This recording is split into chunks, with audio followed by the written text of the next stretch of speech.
রাজশাহী দুর্গাপুর কৃষি জমিতে অবৈধভাবে পুকুর খনন বন্ধে কৃষকের এবং প্রশাসনের ব্যাপক ভূমিকা। মোহাম্মদ খোরশেদ আলম, রাজশাহী দুর্গাপুর থেকে বিস্তারিত।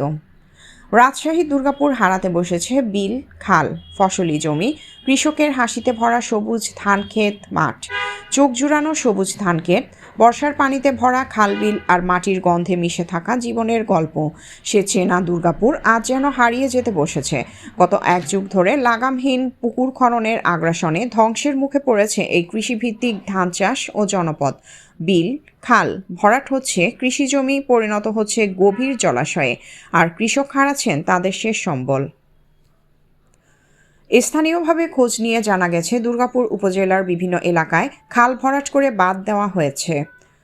বিলের মাঝখানে রাতের আধারে চলছে অবৈধ পুকুর খনন করা মাটি বিক্রি হচ্ছে ইটভাটায়। এতে লাভবান হচ্ছে একটি সংঘবদ্ধ সিন্ডিকেট, অথচ কৃষি জমি হারিয়ে নিঃস্ব হচ্ছে কৃষক পরিবারগুলো। বিল, খালের পানি ধারণ ক্ষমতা নষ্ট হয়ে যাওয়ায় সামান্য বৃষ্টিতে আশপাশের গ্রাম প্লাবিত হচ্ছে। এলাকাবাসীর অভিযোগের তীর গিয়ে ঠেকছে তাহিরপুর, বাগমারা, পুঠিয়া, দুর্গাপুর এলাকায়। স্থানীয়দের দাবি, কিছু প্রভাবশালী নেতাদের নেতৃত্বেই উজাল, খলসি, বিলসহ আশপাশের বিস্তীর্ণ এলাকায় দীর্ঘদিন ধরে অবৈধ পুকুর খনন চলছে। রাজনৈতিক পরিচয়ের প্রভাব খাটিয়ে কখনো ভয়ভীতি, কখনো লোভ দেখিয়ে কৃষকের জমি দখলে নেওয়া হচ্ছে বলে অভিযোগ রয়েছে। কৃষকদের ভাষ্য অনুযায়ী অনেক ক্ষেত্রেই জমির মালিকদের না জানিয়ে একসঙ্গে প্রায় 130 বিঘা ফসলি জমিতে 5টি এক্সকাভেটর ভেকু নামিয়ে খনন কাজ শুরু করা হয়। কেউ প্রতিবাদ করলে প্রভাব দেখিয়ে চুপ করিয়ে দেওয়া হয়। সামাজিক চাপ আর ভয়ভীতির কারণে বহু কৃষক প্রকাশ্যে কথা বলতে সাহস পায় না। অভিযোগ রয়েছে, বিঘা চুক্তিতে কৃষকের জমি পুকুরে রূপান্তর করে সেই পুকুরই পরে উচ্চ দামে মৎস্য ব্যবসায়ীদের কাছে বিক্রি করা হচ্ছে। এতে একদিকে সিন্ডিকেটের পকেট ভারী হচ্ছে, অন্যদিকে কৃষকের জীবনের ভিত্তিটাই ভেঙে পড়ছে। নষ্ট হচ্ছে ফসল, ভেঙে পড়ছে এলাকার কৃষি ব্যবস্থা। মন্ত্রণালয়ের নির্দেশনা অনুযায়ী জমির শ্রেণী পরিবর্তন দণ্ডনীয় অপরাধ হলেও অভিযোগে আছে প্রশাসনের নজর এড়িয়ে রাত কিংবা ছুটির দিনে অবৈধ খনন অব্যাহত রাখা হয়েছে। এরই ধারাবাহিকতায় 29 ডিসেম্বর মঙ্গলবার দিবাগত রাতে দুর্গাপুর উপজেলার 2 নং কিসমত গণকৈর ইউনিয়নের উজাল, খলসি, পূর্বপাড়া গ্রাম সংলগ্ন বিলে জোরপূর্বক পুকুর খননের সময় স্থানীয় কৃষকরা প্রতিরোধ গড়ে তুললে খননকারীরা পালিয়ে যায়। এ সময় বিক্ষুব্ধ এলাকাবাসী 4টি ভেকু গাড়িতে আগুন দেয়। একটি ভেকু সম্পূর্ণ পুড়ে যায় এবং 3টি আংশিক ক্ষতিগ্রস্ত হয়। স্থানীয়রা জানান, এর আগেও এই চক্র শত শত বিঘা জমি পুকুরে পরিণত করেছে। এর ফলে রাতু গ্রাম, বড়ইল, বাঁধইল সহ আশপাশের একাধিক গ্রাম বর্ষা মৌসুমে নিয়মিত প্লাবিত হয়। অভিযোগ রয়েছে, দিনে লুকোচুরি করে আর রাতে খোলাখুলি অবৈধ খনন এখনও চলতে থাকে। অভিযুক্ত বেলাল হোসেন ওরফে ব্যাটারি বেলাল অবশ্য অভিযোগ অস্বীকার করে বলেন, কিছু ব্যক্তি তার কাছে টাকা দাবি করেছিলেন। দাবি পূরণ না করায় পরিকল্পিতভাবে তার ভেকুতে আগুন দেওয়া হয়েছে। তিনি দাবি করেন, ঘটনায় জড়িতরা জমির প্রকৃত মালিক নন, তবে 2-1জন মালিক থাকতে পারেন, যাদের কাছ থেকে সরাসরি লিজ নেওয়া হয়নি। তিনি আরও বলেন, জমির কোনো শ্রেণী পরিবর্তন করা হয়নি এবং প্রশাসনের কোনো লিখিত অনুমোদনও নেওয়া হয়নি। বর্ষায় সেখানে স্বাভাবিকভাবে পানি জমে, যেখানে দরিদ্র মানুষ মাছ ধরে জীবিকা নির্বাহ করেন। তার দাবি, মূলত তারাই বাধা দিচ্ছেন। তিনি সাংবাদিকদের সঠিক ও বস্তুনিষ্ঠ সংবাদ পরিবেশনেরও আহ্বান জানান।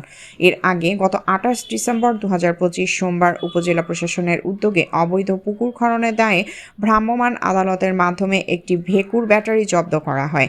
যদিও স্থানীয়দের অভিযোগ, এতে সাময়িক বিরতি এলেও সিন্ডিকেটের মূল কার্যক্রম পুরোপুরি বন্ধ হয়নি। এ বিষয়ে দুর্গাপুর উপজেলার সহকারী কমিশনার ভূমি লায়লা নূর তানজু বলেন, ফসলি জমি ও জীবিকার ওপর যখন সরাসরি আঘাত আসে তখন সাধারণ কৃষকদের মধ্যে আতঙ্ক তৈরি হওয়াটা অস্বাভাবিক নয়।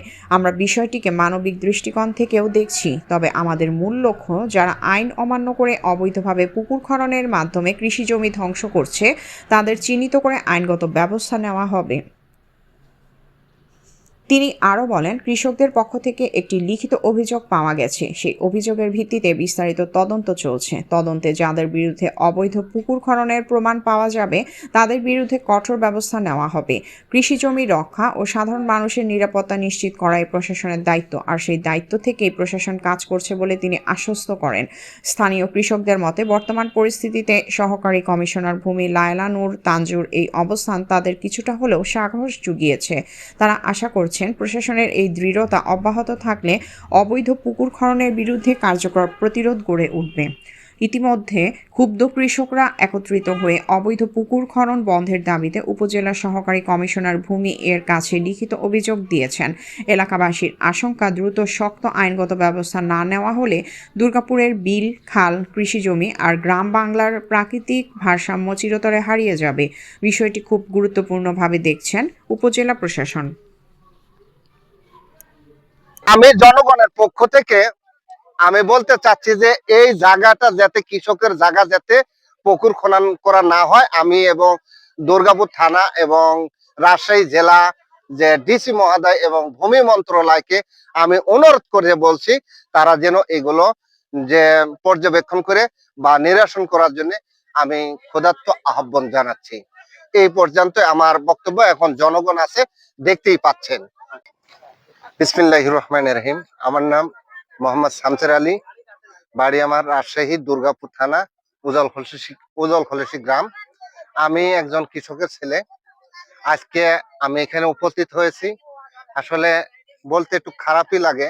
আমরা এখানে এই জমির উপরে আমাদের জীবন নির্বাহ করি, আর এই জমিটাই আজকে পুকুর খনন করা হচ্ছে, পুরাটা বিল এই